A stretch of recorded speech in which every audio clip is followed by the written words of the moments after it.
Namaste and welcome.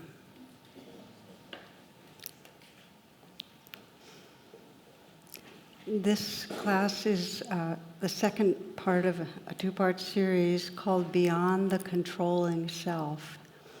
And after I gave the first part, talking about the over-controller, I had a number of people either directly after class talk to me or email saying, I know you were talking about me, And it's one of those talks that's really all of us. Because unless we're completely free, there's some identification with an ego that's trying to control things. I mean, that's just the way it is. So the deal is to get curious and interested and relate kindly to it, because when we start noticing it, we can start stepping out of the old habits that actually keep us really small and grim and kind of stuck. Because the whole idea of the over-controller is this habit of chronic doing. Not just doing the needful, but just chronic doing. And sometimes it's busying ourselves physically, and often the doing is a ongoing mental narrative of what's going wrong and what I need to worry about and what's wrong with somebody else. And it usually has a kind of problem around the corner frame to it. Does that make sense? This is the over-controller. So what happens is we move through our day and we kind of rush and we lean forward and we're skimming the surface. And then the despair for the over-controller is that I haven't really arrived in my life. I've been kind of racing to the finish line, but not really living the moments. I often think of John O'Donohue, who says it so beautifully. He says that we're so busy managing our life that we forget this great mystery we're a part of. Just really, that one rings true. So the challenge is, and the way we're talking about it, is that we have the ongoing pattern of just overdoing. And then we have the kind of reactive controlling that arises where we're set off by something, and then we can actually cause more harm in our life. But the bottom line is, under it all, is we're just making the effort to survive. We're trying to survive, and we're trying to further ourselves. And this is the machinery behind the controller. Story I sometimes share is of 11 people that are hanging from a rope underneath the helicopter, and 10 are men, one's a woman. They all decide one person should get off because the rope's going to break otherwise, and the negotiation begins. But the woman basically says, I'll be the one to do it. I'll be the one to drop off, because she gives this touching speech. She says, women give up their lives to save others, and they're used to doing that for their husbands and children, giving in to men, not receiving anything in return. But this is what we do as women. And then all the men began clapping.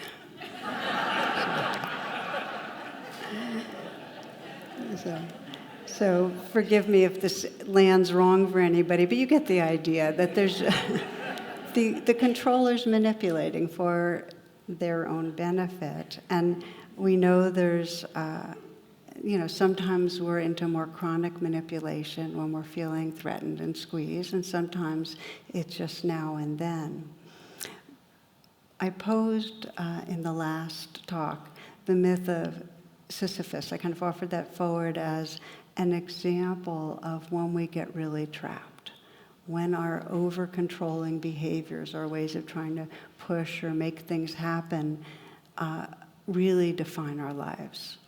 And they're addictive, because it doesn't matter how much we're doing them, whether the controlling is to try to impress or try to manage other people, make them do things our way, or whatever it is. No matter how much we do it, it never really satisfies. It never really works out. So we have to keep doing it like Sisyphus did. It's on and on and on.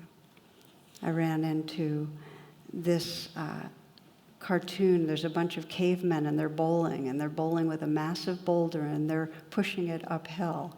And it's Sisyphus' turn. So the caption says, "Oh great, it's his turn again.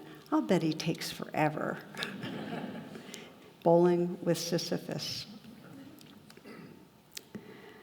So I like to check in, and since this is the theme we're going to be exploring, for you to reflect a little on today.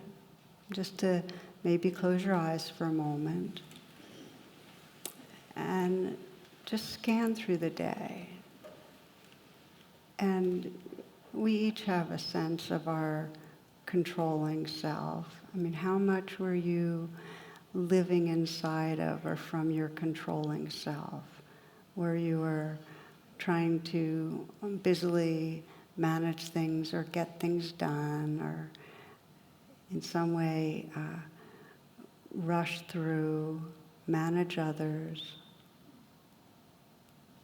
How much were you on your way somewhere else? And that's in contrast to, were there times of pausing, of savoring, of not doing?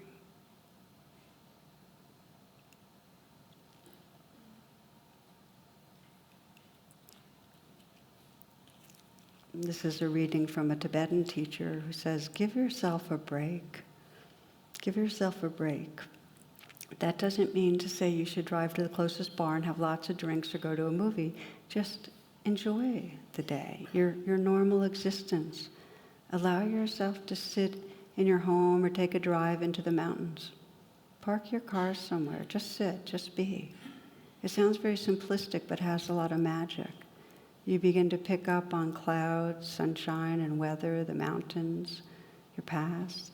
You begin to pick up on a lot of things. Just let them pass like the chatter of a brook as it hits the rocks. We have to give ourselves some time to be.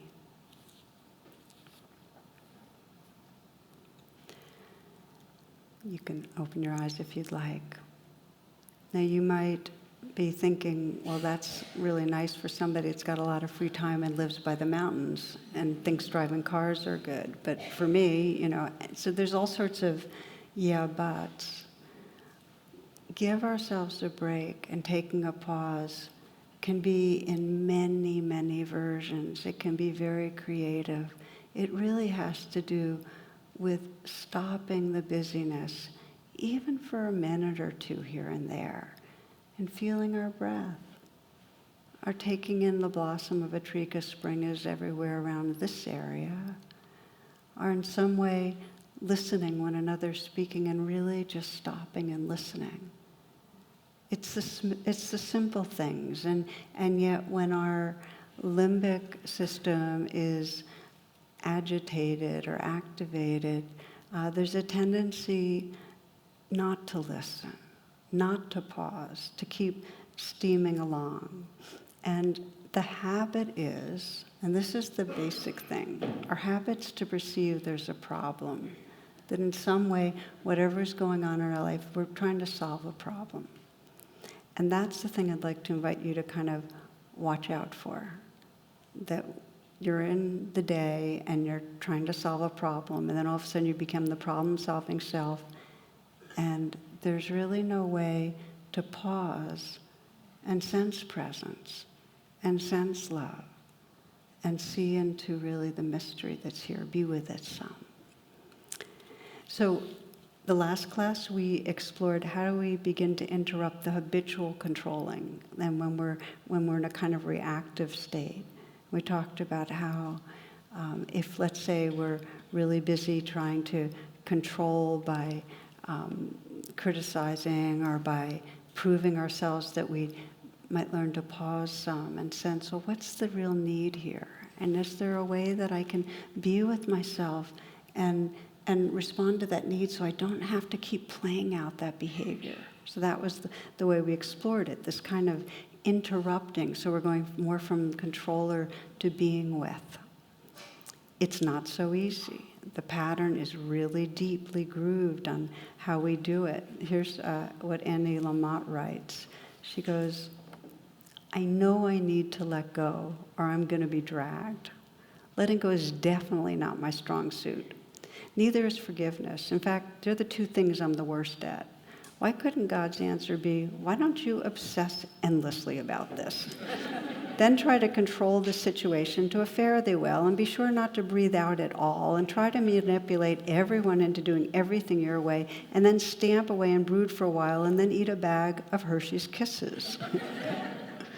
So it's not easy. There's a lot of other, they call default, like least resistance pathways that are much easier than stopping controlling and just getting in touch with what's going on.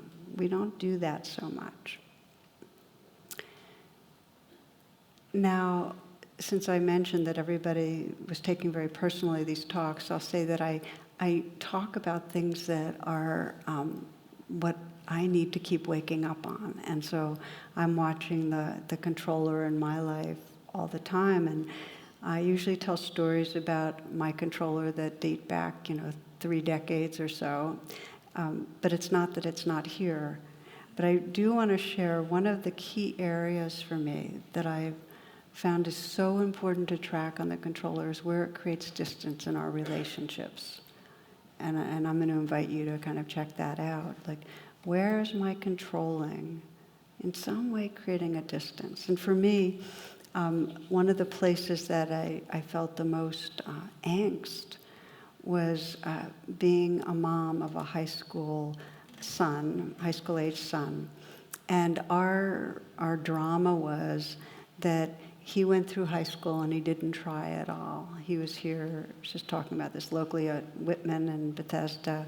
And he would agree with this. There's nothing I'm going to say that he wouldn't agree with, or I'd hear from him. But he wasn't trying, and he had no real interest in anything that I would have considered wholesome. Now, he only would partly agree with that, because he thinks of video games and his social life, of course, I think of as good. He was very into Magic: The Gathering, which is a card game that that's very, very engaging. So that's where he put his time, social life and video and card games. So we would have these repeating battles where I was just judging on him, and there was all these, I found that I had this chronic edge where on some level I was feeling like he was blowing it, and I was trying to change him. So I was chronically annoyed.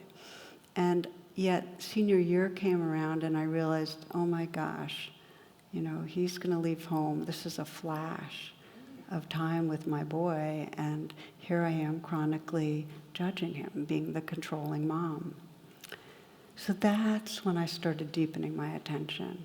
And I started doing what this practice we explored last week of interrupting, like I would be about to attack, and I'd go off to my room and I'd be with my agitation and anger and sense. I'd start investigating it, make that U-turn and say, okay, well, what's under the anger? Well, it was fear. I was afraid that if he didn't try harder, he'd never be fulfilled and happy. That's where the controlling energy was coming from, was fear. And there's also grief that if he didn't try, we'd never be close, because I just couldn't relate to his interests, and he'd be going down this path, and it's like we wouldn't have the kind of relationship that I wanted. So it was loss of love. So I was controlling him to make him be the person that would be a happy person and a close person for me. Anyway, that's what the controller thought it was doing. So then I just felt that and called on my most awake part of me and basically said, look, the love is already here and he's okay. It's really an idea that he's going to, not try and be unhappy. He's okay. So just to trust his good-hearted, bright being. And that reconnected me. I kept comforting myself in that way. And then I had more choice in whether to pounce on him. And what I found was that I still had the urge to criticize him, but I only did it like 1 out of 5 times. And I said nice things on the other, I gave him more appreciation for his emotional intelligence and how skilled he was at playing magic cards. He was good. So we had, in that senior year, more connecting and understanding and fun. And he didn't change, by the way, in this thing about not trying until junior year of college, and entirely without the controlling mother's energy. That's when he changed. He's 32 years old now. He's still playing Magic the Gathering, and he's doing fine. He really is. And I share this story because I interrupted a very deep pattern. It was very deep in me to critically try to control my son. And to interrupt it and do it 1 out of 5 times, actually, it was major. It was a really big deal. So that's the invitation to explorers, to choose one place. Because I think if we say, all right, everywhere I'm controlling, I'm going to stop doing it, then it's a setup for failure, right? But if you pick one place, one relationship, where you see that you have a hard time holding back, either defending yourself or attacking or in some way managing things, and start making that U-turn and sensing, okay, what needs attention inside me? Then you'll have more choice.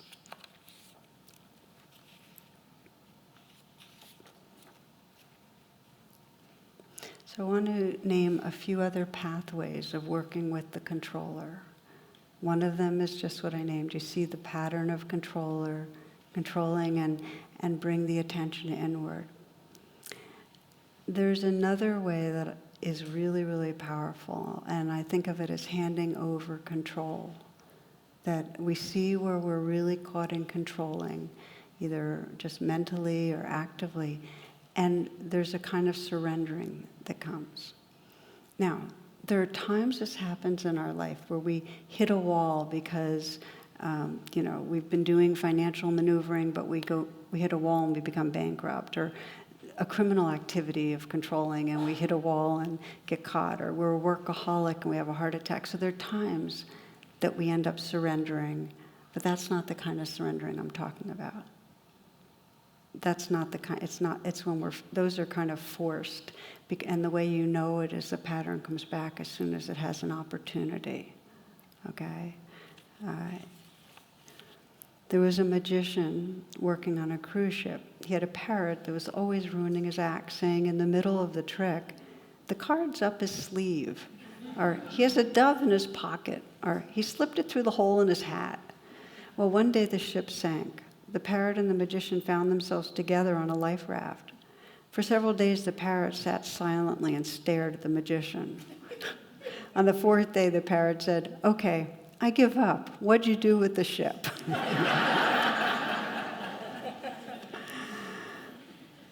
And that does not exactly illustrate my point, but it's a cute story, I know.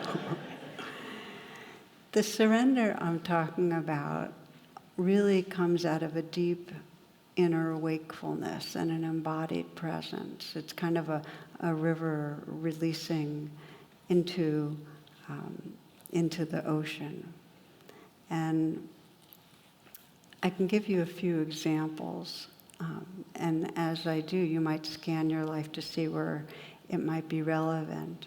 One woman was the CEO of a large organization involving legal defense for indigent people and low-income people. And there were all these horror stories, and she was very much micromanaging, and she took everything home with her.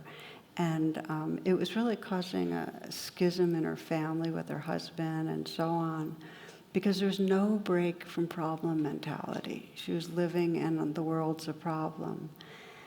And so we did some work together, and her practice became that when she found she was getting obsessed, when she was over-controlling, to hand over the problems, the difficulties, to the compassion in the universe, which included coworkers and others. She, to hand over more to them too, but just to hand it over. It's like, I can't do more than I'm doing. And she would have this image in her mind of people in the past and the present and the future that care, that there's not just problems in the world, there's people that care. And so in some way she'd imagine that when she was getting caught in it and taking on too much, that she's saying, okay, this larger field of caring energy, you're going to have to hold some of this. That's an example of handing it over, that we just can't manage it all. The ego self can't do it. So there's some wisdom that's coming through that says, just hand it over a bit. Of course, this is in the 12-step program a lot, just handing it over. A.R. Aman writes, the wind said, you know, I'm the result of forces beyond my control. This world is bigger than what we can control. So there's a real deep intelligence that knows it's not so wise to carry all of it. We need to hand it over. Now, sometimes our longing wakes us up to that larger belonging. For one man I worked with who was addicted to cocaine, and he was very much, he was a pretty high-powered guy, and he felt mistrustful of everybody. He was very, very manipulative. And he hit bottom, and he was close to losing his marriage and his job. And that's when his heart kind of broke, because he realized how his mistrustful, controlling self was really ruining his life. And of course, he had to join a 12-step program, and his practice was, and this is what I was so inspired by, his prayer became, not my will, but my heart's will. Not my will, but my heart's will. That's an example of handing it over. Does that make sense? It's a shift from the ego controller to something larger, the heart's will, or to all the compassion in the world. And we're letting go of the doing self and sensing something larger. Very, very powerful. Most often it requires many, many rounds, because we are so addicted to thinking that the ego has to manage things. To begin to let this gesture in some energetic form really take hold is liberating, but it takes many, many rounds. Now I'll give you one more example of one woman who, her daughter, this is another addiction story, actually I hadn't realized I'd tell two of them, but all of this is really about addiction. Her daughter was in her late teens, was addicted to heroin, and was on the streets a lot. And she would hit a kind of bottom, go back to her mother, and her mother was totally an enabler and would get her into the right recovery program and have all sorts of high hopes. And at some point, sooner or later, she'd go off the program and end up back using again. And the mother was traumatized. She was really living in fear for her daughter's life. And it was impossible for her to say no to her daughter when her daughter would finally come and swear this was the time that she was going to make it. So finally, after one more round where she had been kind of just actually broken open and her daughter disappeared again for a really long time, a friend of hers basically said, you're traumatized, you're enabling, you're keeping the pattern going, you need to change. And so that's when changing meant that instead of enabling, she was going to basically say, okay, I'm no longer going to pull you out. And in order for her to do that, she had to hand it over. She had to, in the deepest way, say, I can't save my daughter, and really hand it over to, in her sense, it was really the divine sensing. She sensed a kind of a feminine divine energy that she was surrendering it into. And she did it over and over and over again. And her daughter did come back begging, and she said no. She did not. And it cracked her heart open. I mean, it was an awful, awful experience. But she began to face the depth of her grief, because that's what was under. She didn't want to face the grief of really feeling what it would be like to lose her daughter, and sensing some tender presence holding her. As it turned out, her daughter did find her way back on her own. And actually, her daughter, who's now in her 30s with 2 children, works with addicted teens. And it brings up a lot of emotion in me because I know them.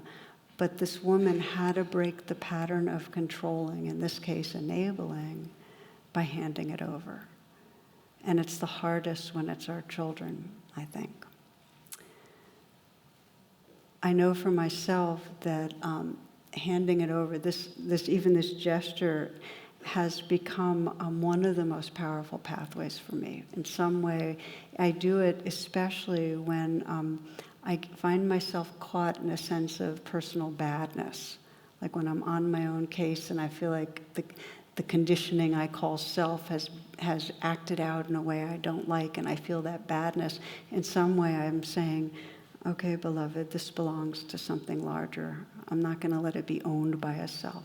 Let it just belong to the universe. So I hand it over, and I immediately feel a wash of compassion and tenderness that lets me, it's the sense of basic goodness that can include the conditioning. So I hand over the badness into the universe. Now when I'm in good doer, I hang on to it. I don't hand that over. I'm kidding. Let's practice a little with handing it over. It's just such a powerful process. One way you might imagine it, if you think of things more in terms of the development of the brain, is that kind of limbic-driven ego self is really handing it over to our own wholeness. We're handing it over to a larger truth of who we are. So find a comfortable position. Close your eyes, feel your body breathing.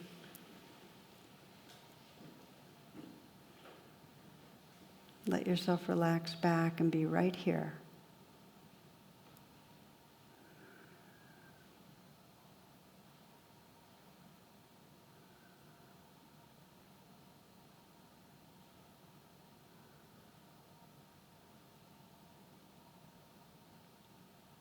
Taking some moments to scan through your life and sense if there's anything, some major place where you hold on to controlling, where there's a lot of worrying and planning. There's a fear about the future, a sense of having the burden of problems. Where are you the controlling self, trying to handle the problems? And it might be problems of what's going on in your own body. Maybe there's some disease or sickness or illness that you're struggling with that keeps you worried and trying to control things. Or it may be somebody else's behavior and the way they're living their life. Maybe something at work.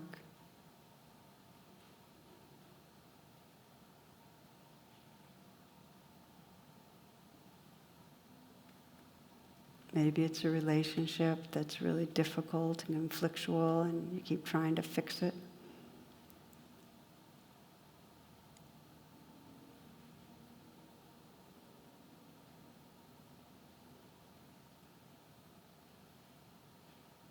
Where you identify with the controlling self trying to deal with problems.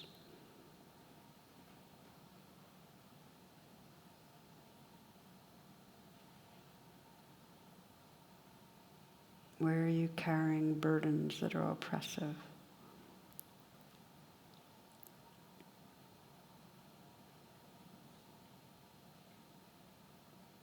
It maybe, as I described, that the problem is what you feel like is that you're the problem. There's something about you that feels like a burden to be dealing with.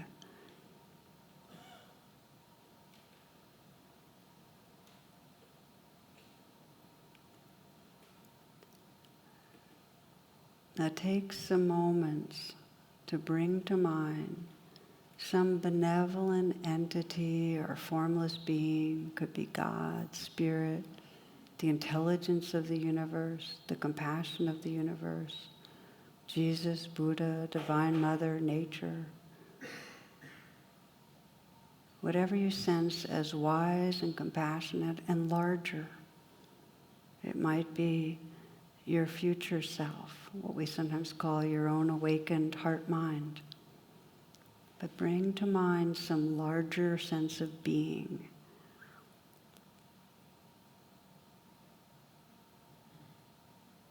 And visualize and sense that presence so that you can imagine taking the full mass of what you've been carrying and handing it over, offering it into this larger field, this vaster being.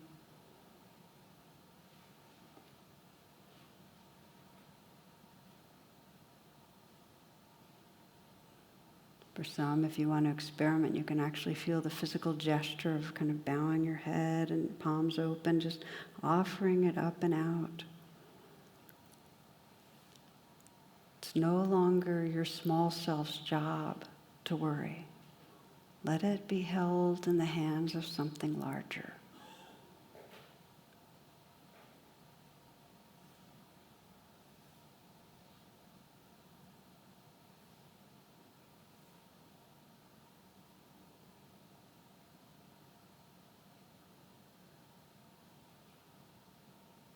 Sometimes there's words that go with it. Please take this. Please hold this.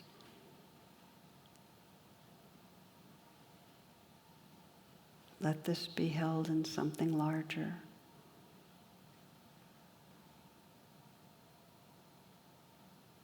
And you can find that as you begin to sense a something larger and hand it over, it's really there. You can relax back. And you might explore what's here when there's no problem to solve.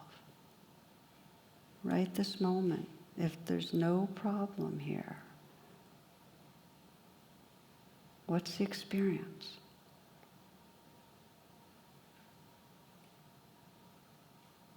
Maybe it feels mysterious or different, alive, disorienting, peaceful. Just notice.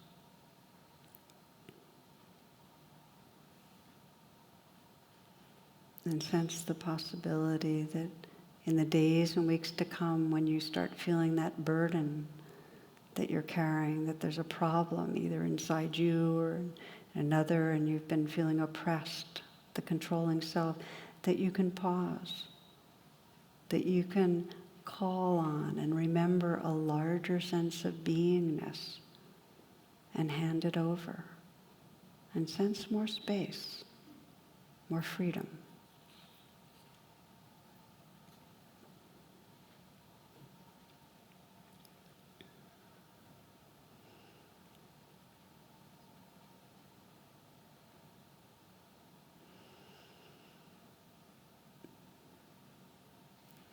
So when you're ready, you can open your eyes, unless you'd prefer sitting with your eyes closed.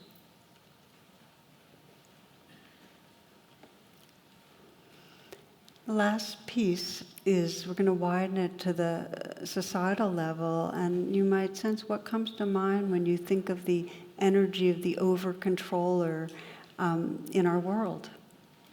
What comes to mind? And just consider that. What is it when limbic societies, when there's a dominant energy of that fearful controlling? What goes on? It makes it very hard for different groups of people to listen to each other, to take in each other's views.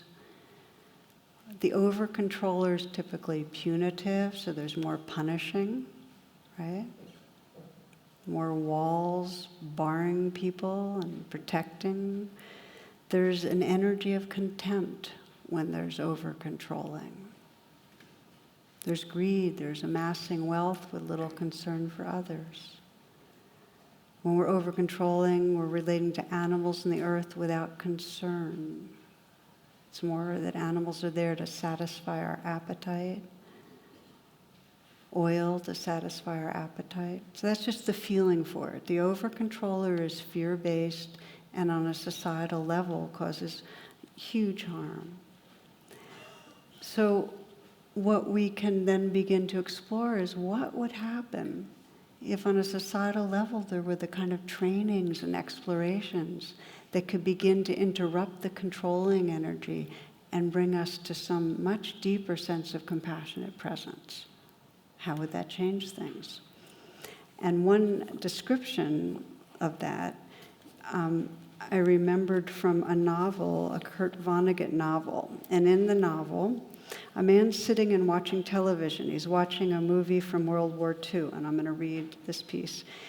All those endless black and white movies from World War II, you remember them, right? Okay. So someone has somehow or other put the reel on backwards. This is in the novel. And so there he is, he's sitting, and this is how it looks to the man watching TV. He's seeing American planes full of holes and wounded men and corpses take off backwards from an airfield in England. Over France, a few German fighter planes flew at them backwards and sucked bullets and shell fragments from some of the planes and crewmen. They did the same for the wrecked American bombers on the ground, and those planes flew up backwards to join the formation. You tracking this? The formation flew backwards over a German city that was in flames. The bombers opened their bomb bay doors, exerted miraculous magnetism, which shrunk the fires, gathered them into cylindrical steel containers, and lifted the containers by magic into the bellies of the planes. The containers were stored neatly in racks, but there were still a few wounded Americans, though, and some of the bombers were in bad repair. Over France, though, German fighters came up again and made everything and everybody as good as new. When the bombers got back to their base, the steel cylinders were taken from their racks and shipped back to the United States, where factories were operating day and night, dismantling the cylinders, separating the dangerous contents into minerals. Touchingly, it was mainly women who did this work. The minerals were then shipped to specialists in remote areas. It was their business to put them into the ground and hide them cleverly so they would never hurt anybody ever again. May it be so.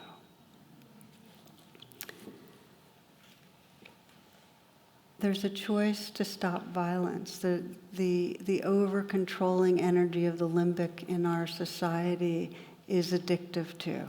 It's addictive to keep on consuming oil, and it's addictive to keep generating contempt that keeps sides divided and keeps people at war. And this too needs to be interrupted.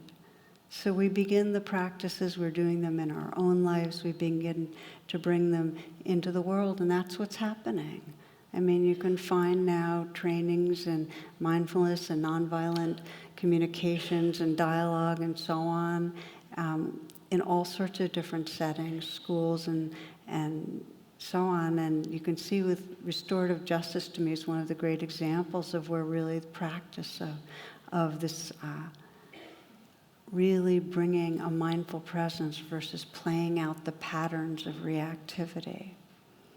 And in a deep way, what we're learning to do in some of our institutions is pause, stop the doing, so that we can get more in touch with the being states that inform us, that help us to feel the compassion and the care. And I'll share an example of that with you. I and a couple of other teachers have done several rounds of mindfulness classes at the Senate on Capitol Hill. And on one day that I was offering teachings, was right in the middle of the Kavanaugh hearings.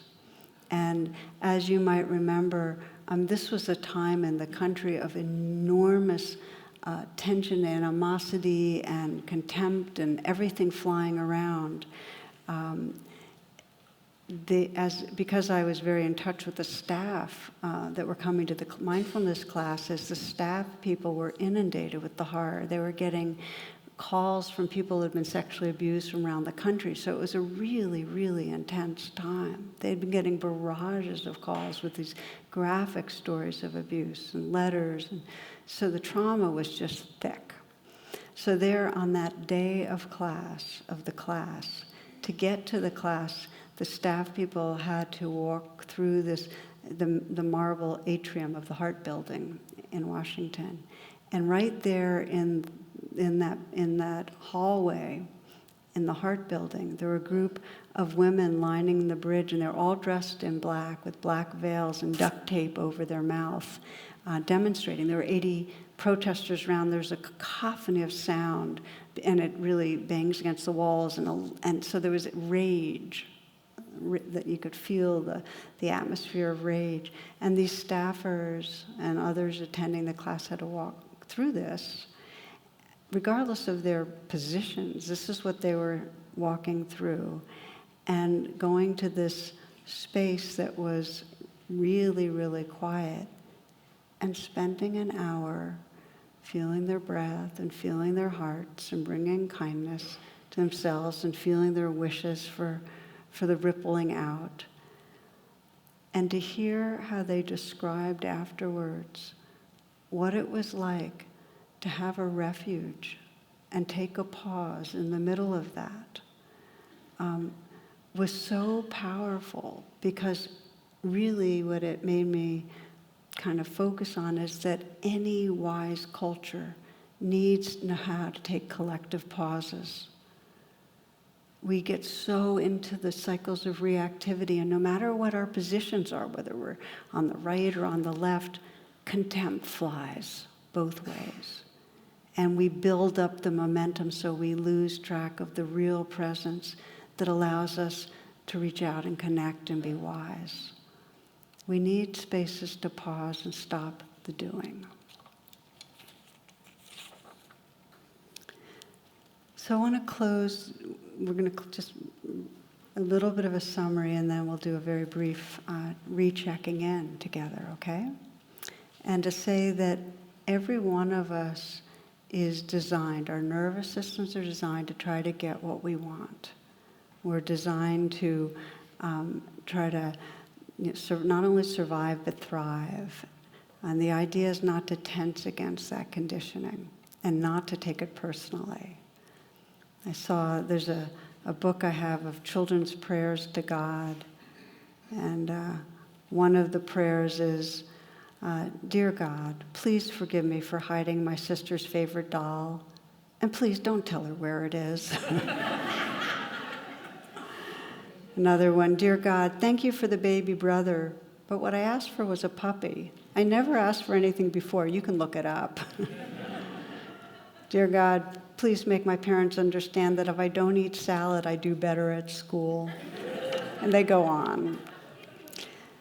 We have in us, we're wired to try to get what we want and to manipulate and maneuver and so on. It's okay. Kindness, friendliness, good humor. And to know that some of our patterns of controlling our life make distances between us and others. And they all make distances between us and our own wise hearts. So there's a real power to having a daily practice where you set aside time, whether it's 5 minutes or 25 minutes, to pause. And it's a gift to the soul. It really is.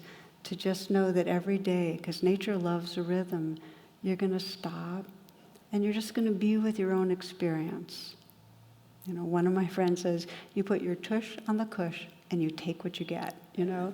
And it doesn't matter what happens, there's just a pausing to be with. And there's something in that daily habit that will then wake you up through the day so that you don't race to the end of your life and miss out. The second is when you see particular areas where you know controlling is sabotaging you, getting in the way, to get interested. And with real kindness, see how much you can do some pausing and interrupting. And then through your life, more being activity versus doing.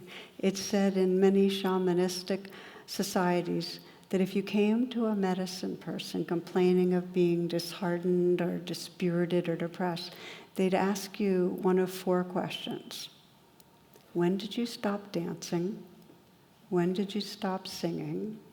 When did you stop being enchanted by stories?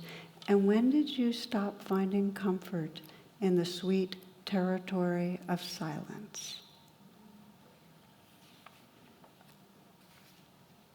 Why don't you close your eyes and we'll just take a few moments together.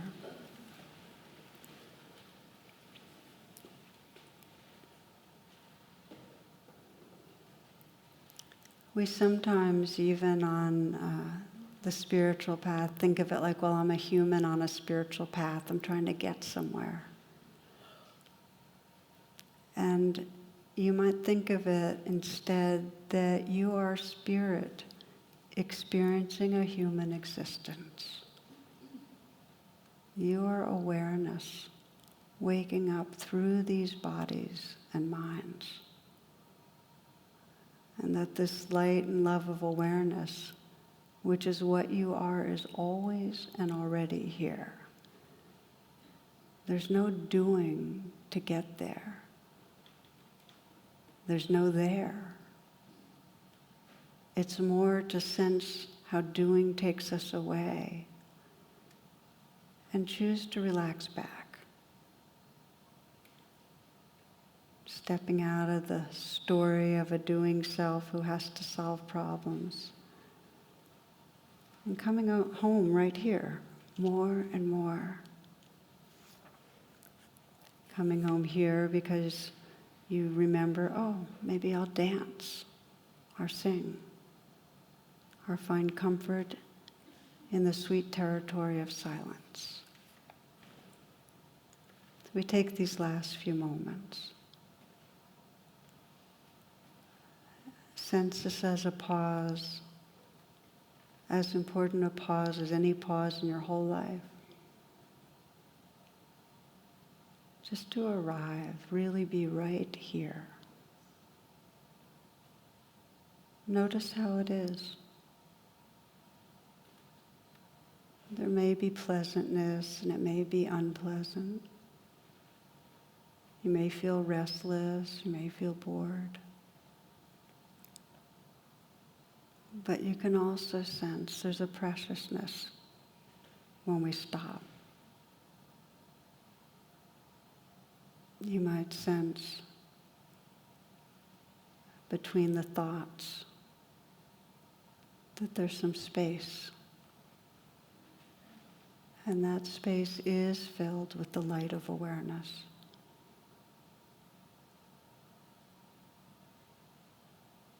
You might sense that in the pause there's a possibility of relaxing into tenderness, feeling that beingness that naturally cares.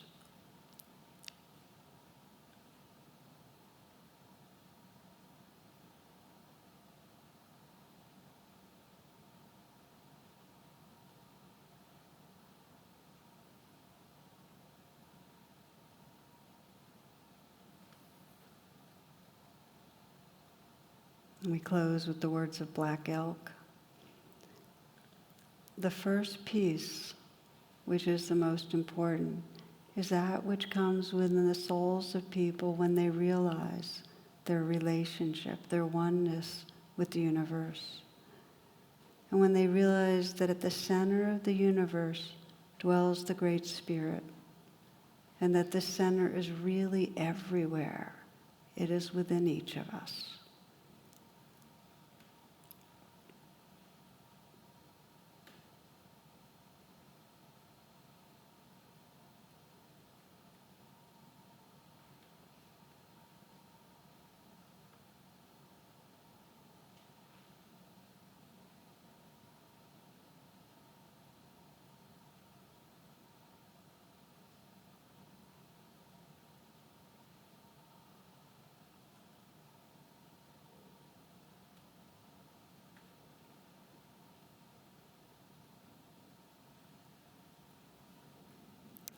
Namaste, and thank you for your attention.